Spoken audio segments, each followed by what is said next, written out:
Ngekukholwe usevele wagadla uThabana ehlatshwa igadla bhekisa ngqo kuyena ke uJulius Malema ke lapha ke emkhumbuza ukuthi ke kudala ama-foreigner wayithi ke amawahambe kodwa jikiti useyawadinga manje sawabona abalekile kusho uThabana ehlatshwa. Ngifisa ukuthi uzongamke nanto udaba ziyakhala ngempela. uThabana ke ushiya angalazi kule nkulumo yakhe ke lapha ke etshena yena uJulius Malema ke okungumongameli ke we-EFF. Bafowethu nanto udaba nganethokozele.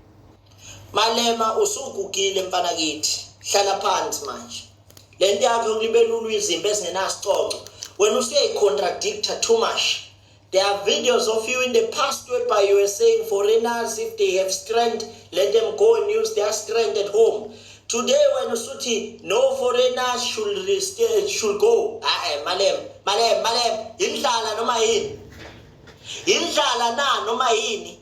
Yini lebambile umbuzo lo ngibuzayo indlala noma yini awukwazi phela uyicontradictanga dala usalambile usafaka amasudi lawa engathi okhanya laba basemgaqweni usafuna ubuke eParliament na usazama saphanda useyihasla wawuthi foreigners they must go what namhlanje usuthi ama foreigner angahambi lalela Julius Malema iyeke lenqondo yakho Masima yeka lenqondo yakho mina ngangifani ke nongizwe mhlambe ke mawufuna ukuthi ngishade nawe ungitshele mina ngashada nawe ngashada nje nawe esidiscard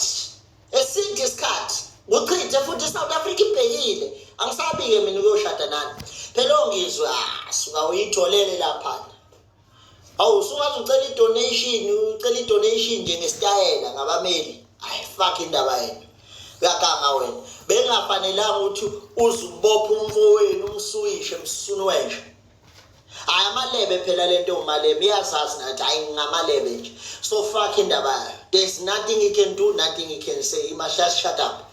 Wena mfethu sumdala man fuseke indaba yakho wena into ufanele uyenze njengamanje is to focus on EFF. You have worked very hard, people love you. But now this thing of you contradicting yourself, it makes you a useless leader. So you mustn't be a useless leader, man. Masima.